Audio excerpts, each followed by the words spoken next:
Hello guys, welcome back to my channel. ഇന്നത്തെ വീഡിയോയിൽ ഞാൻ ഇംഗ്ലീഷ് എങ്ങനെയാണ് പഠിക്കുന്നത് ഒരുപാട് പേര് റിക്വസ്റ്റ് ചെയ്തുകൊണ്ട് പറയാൻ പോവാണ്. ഞാൻ എങ്ങനെ ഈ പബ്ലിക് എക്സാമിന് വേണ്ടി പഠിച്ചു എന്നുള്ളത് കറക്റ്റ് ആയിട്ട് പറയാം. ഫസ്റ്റ് ഓഫ് ഓൾ, ഞാൻ ടെക്സ്റ്റ് ബുക്കിലെ എല്ലാ ചാപ്റ്റേഴ്സും നല്ല ക്ലിയർ ആയിട്ട് വായിക്കുക. അത് നല്ല രീതിക്ക് വായിച്ച് മനസ്സിലാക്കണം. കാരണം ടെക്സ്റ്റ് ബുക്കിന്റെ അകത്താണ് പല വൺ വേർഡ് ക്വസ്റ്റ്യൻസ് ഒക്കെ നമ്മളടുത്ത് ഇങ്ങനെ തിരിച്ചു മറിച്ചിട്ട് ചോദിക്കാൻ സാധ്യതയുള്ളത്. പിന്നെ നോട്ട്സ്, HSS ലൈവിനകത്ത് ഒരുപാട് ടീച്ചേഴ്സ് ഇറക്കുന്ന ചാപ്റ്റർ വൈസ് നോട്ട്സ് ഉണ്ട്. പല പല ഇമ്പോർട്ടന്റ് ക്വസ്റ്റ്യൻ ആൻസേഴ്സ് എന്ന് പറഞ്ഞിട്ടുണ്ട്. അതൊക്കെ വായിച്ചു നോക്കാം. ഓക്കെ. പിന്നെ അതുപോലെ തന്നെ ഞങ്ങൾക്ക് ഉണ്ടായ ഒരു സംഭവമായിരുന്നു English capsule notes by Sunil J sir. ഈ സാറിന്റെ നോട്ട്സ് അടിപൊളിയാണ്. പിന്നെ അതുപോലെ തന്നെ 100 ഇമ്പോർട്ടന്റ് ക്വസ്റ്റ്യൻസ് ആൻഡ് ആൻസേഴ്സ്, അതിനകത്ത് ഗ്രാമർ ഉണ്ടായിരുന്നു. അപ്പൊ അങ്ങനെയൊക്കെ, പിന്നെ ഡിസ്കോഴ്സസ്, ഫോർമാറ്റ്, അങ്ങനെ കുറെ PDF ഉണ്ട്. ഒക്കെ നോക്കുക ഗൈസ്, എല്ലാം വായിച്ച് മനസ്സിലാക്കുക. ബൈ ഹാർട്ട് ചെയ്യല്ല വേണ്ടത്. പിന്നെ ഒരേപോലത്തെ ഒന്നിലധികം ക്വസ്റ്റിന്റെ ആൻസേഴ്സ് ഉണ്ടാകും. അതൊക്കെ നോക്കണ്ട, ഏതെങ്കിലും ഒരെണ്ണം നോക്കി മനസ്സിലാക്കിയാൽ മതി. പിന്നെ എല്ലാത്തിൽ നിന്നും നിങ്ങൾ എന്തെങ്കിലുമൊക്കെ എക്സ്ട്രാ ആയിട്ടുള്ള സെന്റൻസുകളൊക്കെ നിങ്ങൾക്ക് അറിയാത്ത പോലത്തെ ഏതെങ്കിലും ഒരു ആൻസറിൽ കാണുവാണെങ്കിൽ അത് നന്നായിട്ട് മനസ്സിലാക്കി വെക്കുക. പിന്നെ മോഡൽ എക്സാമിന് ചോദിച്ച 2 essay ആണ് ഞാൻ കാണുന്നത്. ഒന്ന് ഗാന്ധിജിയുടെ ഒരു ടോപ്പിക്, അതുമായി ബന്ധപ്പെട്ട ഞാൻ ഡീറ്റെയിൽ ആയി വായിക്കുന്നില്ല. പിന്നെ ഒരു ട്രാവൽ എസ്സേ ഒക്കെ ചോദിച്ചിട്ടുണ്ട്. അപ്പൊ ഇങ്ങനെ നിങ്ങൾക്ക് എന്തായാലും എസ്സേ ചോദിക്കുന്ന ഉറപ്പാണ്. അല്ലെങ്കിൽ സ്പീച്ചിന് എഴുതി വെക്കാൻ വേണ്ടി സ്റ്റാർട്ടിംഗിൽ കൊടുക്കാനുള്ള എന്തെങ്കിലും കോട്ട് ബൈ ഹാർട്ട് ചെയ്ത് വെക്കുക. അങ്ങനെ എസ്സേ ഇമ്പോർട്ടന്റ് ആയി ചോദിക്കുന്ന ചാപ്റ്റേഴ്സിൽ നല്ല നല്ല വാക്കുകളൊക്കെ പഠിച്ചു വെക്കുക. ഇനി അടുത്തത്, ഞങ്ങൾക്ക് കഴിഞ്ഞ വർഷം എക്സാമിന്റെ ക്വസ്റ്റൻ എടുത്ത് നിങ്ങൾക്ക് കാണാൻ പറ്റും. കുറച്ച് തിരിച്ചു മറിച്ചൊക്കെ ചോദിച്ചായിരുന്നു. കുറച്ച് പാരാഗ്ലൈഡിങ്ങിന് എക്സ്പീരിയൻസ് ചെയ്താൻ വേണ്ടി പറഞ്ഞായിരുന്നു. ഒരു ലെഹോളയുടെ ഒരു ചാപ്റ്ററിൽ നിങ്ങൾക്ക് അതുമായി ബന്ധപ്പെടുത്തിയാണ് ചോദിച്ചിരുന്നത്. അതുപോലെ തന്നെ ഹിൽ സ്റ്റേഷനിൽ പോയി എക്സ്പീരിയൻസ് ചെയ്താനൊക്കെ പറഞ്ഞിട്ടുണ്ട്. അപ്പൊ നിങ്ങൾ അങ്ങനെ എങ്ങനെ ചോദിച്ചാലും വിഷമിക്കണ്ട. ആ ചാപ്റ്റർ നിങ്ങൾക്ക് ചോദിച്ചിരുന്ന ക്വസ്റ്റിനായി ബന്ധപ്പെട്ട് എന്തെങ്കിലും ഒരു ചാപ്റ്റർ നമുക്ക് പഠിക്കാനുണ്ടാകും. അതിൽ തന്നെ നമ്മൾ പഠിച്ച പോയിന്റ്സ് എഴുതി വെച്ചാൽ തന്നെ നമുക്ക് കുറച്ച് നമ്മുടെ വാക്കുകൾ ഉൾപ്പെടുത്തി എഴുതി കഴിഞ്ഞാൽ നമുക്ക് മാർക്ക് കിട്ടുന്നതായിരിക്കും. പിന്നെ അതുപോലെ തന്നെ ഇനി നിങ്ങൾ എക്സാം കഴിഞ്ഞ് വന്നാൽ പറയാം സമയം കിട്ടിയില്ല, ഒന്നും കുറെ ക്വസ്റ്റ്യൻ കണ്ടില്ല, അങ്ങനെയൊക്കെയാണ്. അപ്പൊ നിങ്ങൾ മെയിൻ ആയിട്ട് ചെയ്യേണ്ടത്, എക്സാമിന് പോകുന്നതിന് മുമ്പ് ഒരു ക്വസ്റ്റ്യൻ പേപ്പർ, നിങ്ങളുടെ മോഡൽ ക്വസ്റ്റ്യൻ എടുത്തിട്ട് ഞാൻ ഇങ്ങനെ ചെയ്യാറ്, ഇത്ര സമയം കൊണ്ട് ഞാൻ ഈ സെക്ഷൻ തീർക്കും, ഇത്ര സമയം കൊണ്ട് ഞാൻ ഈ സെക്ഷൻ തീർക്കുന്നു. നിങ്ങൾ ആദ്യമേ കണക്ക് കൂട്ടി വെച്ച് അവിടുന്ന് ആ ടൈം മാനേജ് ചെയ്ത് നിങ്ങൾ എഴുതാൻ വേണ്ടി ശ്രമിക്കുക. കാരണം അവസാനത്തെ 8 മാർക്കൊക്കെ എഴുതാൻ നല്ല സമയം കൊടുക്കുക. നിങ്ങൾ എല്ലാ ക്വസ്റ്റ്യൻ ശ്രദ്ധിച്ച് വായിക്കാനുള്ള പറയാനുള്ള കാരണം കുറെ പേർക്ക് ഇപ്രാവശ്യം പബ്ലിക് എക്സാം തന്നെ ക്വസ്റ്റ്യൻ കണ്ടില്ല എന്നുള്ള ഇഷ്യൂ ഒക്കെ +2 വന്നായിരുന്നു. അതുകൊണ്ടാണ്. പിന്നെ നിങ്ങൾക്ക് ഇമ്പോർട്ടന്റ് ആയി ചോദിക്കുന്ന എല്ലാ ഗ്രാമർ ക്ലാസ്സുകളൊക്കെ നോക്കി നന്നായി പഠിച്ചു വെക്കുക. പിന്നെ അതുപോലെ ഓരോ ക്വസ്റ്റിനും ഒരു മാർക്ക് അനുസരിച്ച് എത്ര എഴുതണമെന്ന് ഒരുപാട് ചോദിക്കുന്നതാണ്. ചെറിയ മാർക്കിൽ നിന്ന് ഒരുപാട് നിങ്ങൾക്ക് അറിയാന്ന് വിചാരിച്ച് എഴുതേണ്ട ആവശ്യമേ ഇല്ല. അതിനൊക്കെ കുറച്ച് എഴുതിയാൽ മതി. അതെന്തായാലും നിങ്ങൾക്ക് മാർക്ക് കിട്ടും. 4 മാർക്കിന് ഒരു 3/4 പേജ് എഴുതി, അത്ര എഴുതി. കൂടിപ്പോയ ഒരു പേജ്, അതിനപ്പുറത്തേക്ക് ഞാൻ കൊടുത്തിട്ടേ ഇല്ല. പിന്നെ അടുത്ത 6 മാർക്കിന്റെ സെക്ഷനാണ് എങ്ങനെയാണ് എഴുതേണ്ടത് വെച്ചാൽ അതിൽ 1-1.5 പേജ് അല്ലെങ്കിൽ 1.25 പേജ് ഒക്കെ എഴുതാം. 8 മാർക്കിനാണ് നിങ്ങൾ കംപ്ലീറ്റ് 2-2.5 പേജ് ഒക്കെ ആയിട്ട് എഴുതേണ്ടത്. അത് നല്ല രീതിക്ക് എഴുതും വേണം. പക്ഷെ നിങ്ങൾ ബൈ ഹാർട്ട് പഠിച്ചിട്ടുള്ള ഒരാളാണെങ്കിൽ നിങ്ങൾ എന്ത് ചെയ്യുക, ഒരു ചാപ്റ്ററിൽ നിന്നും എല്ലാ പോയിന്റ്സും ഇൻക്ലൂഡഡ് ആകുന്ന ഒരു ആൻസർ നന്നായിട്ട് പഠിച്ചു വെച്ച് പോവുക. എന്നിട്ട് അതുമായി ബന്ധപ്പെടുത്തി എന്ത് ചോദിച്ചു കഴിഞ്ഞാൽ നിങ്ങളുടെ വാക്കും ഒക്കെ ചേർത്ത് അതേ സാധനം തന്നെ എഴുതി വെക്കുക. ഇനി അതെല്ലാം നിങ്ങൾ മനസ്സിലാക്കി പഠിക്കുന്ന ഒരാളാണെങ്കിലും എല്ലാ ആൻസേഴ്സും വായിച്ച് മനസ്സിലാക്കി പോവുക. എന്താണ് നമ്മളടുത്ത് ചോദിച്ചെന്ന് കറക്റ്റ് മനസ്സിലാക്കി നമ്മൾ ഉത്തരം എഴുതണം. നിങ്ങൾ നല്ല കോൺഫിഡൻസോട് കൂടി പോവുക. നന്നായി പഠിച്ച് എനിക്ക് പറ്റുമെന്ന്. ഇംഗ്ലീഷ് എപ്പോഴും മാർക്ക് കുറഞ്ഞുള്ള പേടിയോടെ പോകാതിരിക്കുക. ഞാനിപ്പോൾ തിരക്ക് കൂട്ടുന്നതെന്ന് വെച്ചാൽ എനിക്ക് ഡ്രസ്സ് എടുക്കാൻ പോകാനുണ്ട്. അപ്പൊ അതിനുവേണ്ടി ഞാൻ റെഡി ആവാണ്. അപ്പൊ അതും ആ റെഡി ആവുന്ന ക്ലിപ്സും ജസ്റ്റ് അതൊക്കെ കാണിച്ച് ചെറിയ കുട്ടിന്റെ ബാക്കിയുണ്ട്, എല്ലാവരും കണ്ടു നോക്കാം. അപ്പൊ ഞാൻ പോകാൻ വേണ്ടി റെഡി ആവുകയാണ്. പുറത്ത് ഭയങ്കര ചൂടും വെയിലൊക്കെ അല്ലേ. ഈ ഒരു സമയത്ത് സൺസ്ക്രീൻ ഇടാതെ പുറത്ത് പോകാനേ പറ്റത്തില്ല. നമുക്ക് ഹാർംഫുൾ ആയിട്ടുള്ള UV റേസിൽ നിന്നും സൺബേൺസിൽ നിന്നും നമ്മുടെ സ്കിന്നിന്റെ പ്രിമച്വർ ഏജിംഗിൽ നിന്നെല്ലാം പ്രിവെന്റ് ചെയ്യുന്നതാണ്. അപ്പൊ സൺസ്ക്രീൻ വെരി ഇമ്പോർട്ടന്റ് ആണ്. ഫസ്റ്റ് തന്നെ ഞാൻ സൺസ്ക്രീൻ ആണ് അപ്ലൈ ചെയ്യുന്നത്. ഈ ഒരു സമയത്ത് എന്റെ ഫേവറേറ്റ് സൺസ്ക്രീൻ ആണിത്. ഇത് മാമാഅർത്തിന്റെ vitamin C daily glow sunscreen ആണ്. സാധാരണ നമുക്ക് സൺസ്ക്രീൻ അപ്ലൈ ചെയ്യുമ്പോൾ ഇങ്ങനെ ഹെവി ഫീലിംഗും ഗ്രീസി ഫീലിംഗ് ഒക്കെ ഉണ്ടെങ്കിൽ ഇതിന് അങ്ങനെ ഒന്നുമില്ല. നിങ്ങൾക്ക് കാണാൻ പറ്റും ഇതിന്റെ ടെക്സ്ചർ ഭയങ്കര സൂപ്പർ ലൈറ്റ് വെയിറ്റ് ആണ്. നമ്മുടെ സ്കിന്നിലേക്ക് പെട്ടെന്ന് അബ്സോർബ് ആകുന്നുണ്ട്. നമ്മുടെ സ്കിന്നിന് മോയ്സ്ചറൈസ്ഡ് ആൻഡ് ഗ്ലോയിങ് ഫീലിംഗ് തരുന്നതായിരിക്കും. വൈറ്റ് കാസ്റ്റ് ഒന്നും ലീവ് ചെയ്യുന്നില്ല. ഗ്ലോ ബൂസ്റ്റിംഗ് ആയിട്ടുള്ള വൈറ്റമിൻ C ഇതിന്റെ അകത്ത് അടങ്ങിയിട്ടുണ്ട്. അതുപോലെ സൺബേൺ ഹീൽ ചെയ്യുന്ന ടർമറിക്കും SPF 50 ആൻഡ് PA4+ ഉള്ളത് കൊണ്ട് തന്നെ നല്ല ബ്രോഡ് സ്പെക്ട്രം പ്രൊട്ടക്ഷൻ തരുന്നതായിരിക്കും. അപ്ലൈ ചെയ്ത് കഴിഞ്ഞപ്പോൾ ഭയങ്കര ഹെവി ഫീലിംഗ് ഒന്നുമില്ല. നല്ല അടിപൊളി ഫീലിംഗ് ആണ്. സ്കിന്ന് നല്ല സോഫ്റ്റ് ആൻഡ് ഗ്ലോ ആയ പോലെ ഉണ്ട്. ഇത് മെയ്ഡ് സേഫ് സർട്ടിഫൈഡ് ആണ്. മീൻസ് എവറിഡേ യൂസ് ചെയ്യാൻ സേഫ് ആണ്. മാമാഅർത്തിന്റെ പ്രൊഡക്ട്സ് എല്ലാം Amazon, Nykaa, Flipkart and purple available ആണ്. നിങ്ങൾക്ക് അറിയാലോ. മാത്രമല്ല സ്റ്റോർസിലും അവൈലബിൾ ആണ്. നിങ്ങൾ മാമാഅർത്തിന്റെ സ്റ്റോർസ് ഒക്കെ കാണാറുണ്ടോ? കമന്റിൽ അറിയിക്കാം കേട്ടോ. മാമാഅർത്ത് നിങ്ങളുടെ ഫീഡ്ബാക്കിനെ വാല്യൂ ചെയ്യുന്നുണ്ട്. ഓണിയൻ ഷാംപൂ ഫീഡ്ബാക്കിന്റെ ബേസിസിൽ അവർ ഇംപ്രൂവ് ചെയ്തിട്ടുണ്ട്.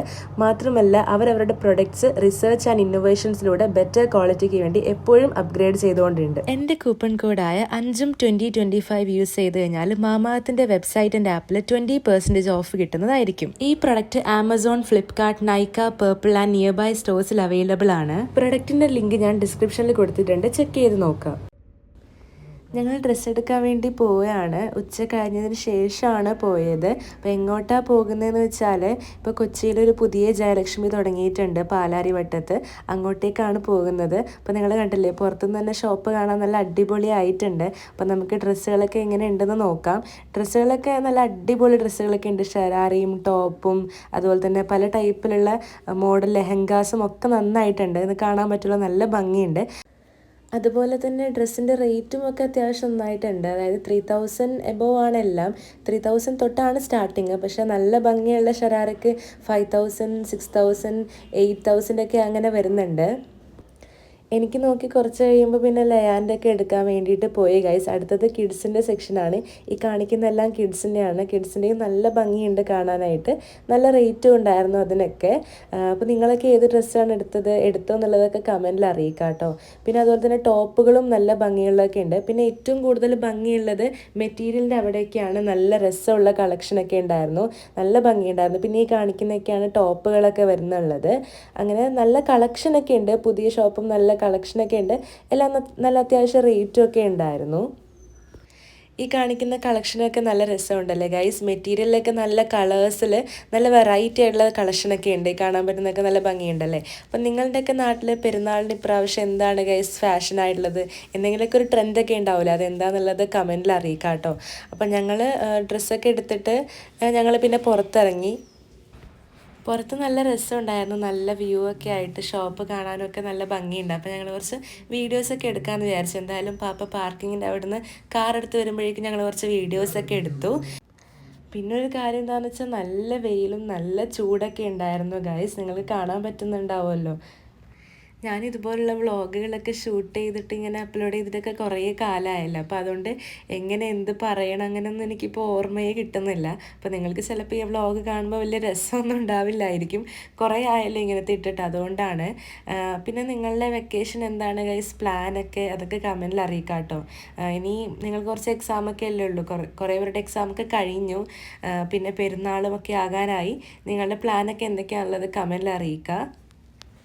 ഞങ്ങളിപ്പോൾ ഡ്രസ്സ് മാത്രമാണ് എടുത്തിട്ടുള്ളത്. ബാക്കി സാധനങ്ങൾ ചെരുപ്പോ അങ്ങനെയുള്ള ജ്വല്ലറീസോ അങ്ങനത്തെ ഒന്നും എടുത്തിട്ടില്ലായിരുന്നു. ഇപ്പോൾ ഇത്ര മാത്രം എടുത്തിട്ട് പോവാണ്. ഇതെടുത്തപ്പോൾ തന്നെ ഇത്രയും സമയമായി ഗൈസ്. ഈ ഡ്രസ്സ് എടുക്കുമ്പോൾ നിങ്ങൾക്ക് അറിയാമല്ലോ, സമയം പോകുന്നതേ അറിയത്തില്ല. അപ്പോൾ ഞങ്ങളുടെ വണ്ടി വന്നു. അങ്ങനെ ഞങ്ങൾ തിരിച്ച് വണ്ടിയിലോട്ട് കയറാണ്. ഇത് നേരെ വീട്ടിലോട്ട് പോകണം. ശരിക്കും പറഞ്ഞാൽ നല്ല ക്ഷീണമായ ഡ്രസ്സൊക്കെ എടുത്ത് കഴിയുമ്പോഴേക്കും. അപ്പോൾ ഞാൻ പോകുന്നതൊക്കെ ജസ്റ്റ് കാണിച്ചു തരാം. നിങ്ങൾക്കിനി ഏത് ടൈപ്പ് വീഡിയോ ആണ് വേണ്ടതെന്നുള്ളത് കമൻറ്റിൽ അറിയിക്കാം കേട്ടോ. അപ്പോൾ ഞാനാണെങ്കിൽ ഒന്നും ഇട്ടിട്ടൊന്നും ഇല്ലായിരുന്നു. ഫേസിൻ്റെ അകത്ത് നോമ്പൊക്കെ അല്ലേ, അപ്പോൾ നല്ല ക്ഷീണമൊക്കെ ഉണ്ട്. ഞാൻ കൺമഷിയോ ഐലൈനർ അങ്ങനത്തെ സംഭവമൊന്നും ഇട്ടിട്ടില്ല. അപ്പോൾ അതുകൊണ്ട് ബോറാകുന്നതുകൊണ്ട് ഞാൻ ജസ്റ്റ് ഫിൽറ്റർ ഇട്ടിട്ടാണ് വീഡിയോ എടുത്തത്. അതാണ് ഇങ്ങനെ ഉള്ളത്. അപ്പം ഞാനിങ്ങനെ ജസ്റ്റ് പോകുന്ന വീഡിയോസൊക്കെ ഇങ്ങനെ ഷൂട്ട് ചെയ്താണ്. കുറച്ച് കഴിഞ്ഞപ്പോൾ ലയാൻ പറഞ്ഞു എനിക്കിങ്ങനെ വീഡിയോസ് എടുക്കണം എന്ന് പറഞ്ഞിട്ട് ലയാനും എടുത്തിട്ടുണ്ട്. ലയാൻ്റെത് ഇപ്പോൾ കാണിച്ചു തരാം ഗൈസ്. ലയാൻ എന്നെപ്പോലെ ഒന്നുമില്ല, ഭയങ്കര നിങ്ങൾക്ക് അറിയാമല്ലോ അവളുടെ ഷോ ഒക്കെ കാണിച്ച് ഭയങ്കര അടിപൊളിയായിട്ടൊക്കെ എടുക്കാൻ അറിയാം എന്നെക്കാൾ നന്നായിട്ട്. അപ്പോൾ അങ്ങനെയൊക്കെ അവൾ സാധാരണ വ്ളോഗ് ഷൂട്ട് ചെയ്യുന്ന പോലെ ഷൂട്ട് ചെയ്തിട്ടുണ്ട്. ഞാൻ എന്തെങ്കിലും പറയാനുണ്ടോ നിനക്ക്? നമുക്ക് പക്ഷെ പ്രത്യേകിച്ച് വ്ളോഗിലൊന്നും പറയാനൊന്നുമില്ല. ഞാനിങ്ങനെ എന്ത് പറയുന്ന ആലോചിച്ചിരിക്കുകയാണ്. അപ്പോൾ ഞങ്ങളുടെ തിരിച്ചു പോവാണ്. ലയാൻ്റെ പിന്നെ ഇങ്ങനെ വ്ളോഗുകളൊക്കെ പോലെ എടുക്കുന്നത് ഭയങ്കര ഇഷ്ടമാണ്. പുറത്ത് പോകുമ്പോൾ വെറുതെ ഫോൺ എടുത്തിട്ട് ഇങ്ങനെ വീഡിയോസ് എടുക്കും. വീട്ടിൻ്റെ അകത്ത് തന്നെ വെറുതെ ഇങ്ങനെ വ്ളോഗ് പോലെയൊക്കെ ഷൂട്ട് ചെയ്യും. ഇടാറില്ലെങ്കിലും അങ്ങനെ സംസാരിച്ച് ഷൂട്ട് ചെയ്യുന്നതൊക്കെ അവൾക്ക് ഇഷ്ടമാണ്. നിങ്ങളുടെ വീട്ടിലുണ്ടാവുമല്ലോ ചിലപ്പോൾ അങ്ങനെ അനിയത്തിമാരൊക്കെ ഇങ്ങനെ വെറുതെ വീഡിയോസൊക്കെ എടുത്ത് ഇങ്ങനെ സംസാരിച്ചുകൊണ്ട് എടുക്കുന്നത് ഇഷ്ടമുള്ളവർ. അപ്പോൾ അങ്ങനെ വെറുതെ എടുക്കുന്നതാണ്. ഇതൊക്കെ അവളെൻ്റെ അടുത്ത വീഡിയോസാണ്. അവളായിരുന്നു ഫ്രണ്ടിൽ ഇരുന്നിട്ടുണ്ടായതൊക്കെ. ആകാശമൊക്കെ കാണാൻ നല്ല വെയിലൊക്കെയാണ്. പക്ഷേ നമുക്കിവിടെ നല്ല മഴയൊക്കെ പെയ്യാറുണ്ട്. കുറച്ച് ദിവസം മുമ്പൊക്കെ നല്ല മഴയുണ്ടായിരുന്നു, നല്ല ഇടിവെട്ടും ഒക്കെ ഉണ്ടായിരുന്നു. നിങ്ങൾക്കൊക്കെ അവിടെ ഉണ്ടായിരുന്നുള്ളതൊക്കെ കമൻറ്റിൽ അറിയിക്കുക. ഡ്രസ്സ് എടുക്കാൻ പോയ ദിവസം അങ്ങനെ മഴയൊന്നും ഇല്ലായിരുന്നില്ല, നല്ല ചൂടായിരുന്നു. അപ്പോൾ ഇന്നത്തെ വീഡിയോ ഇഷ്ടമായ എന്തായാലും ലൈക്ക് ചെയ്യുക, ഷെയർ ചെയ്യുക, സബ്സ്ക്രൈബ് ചെയ്യുക കേട്ടോ. ബൈ.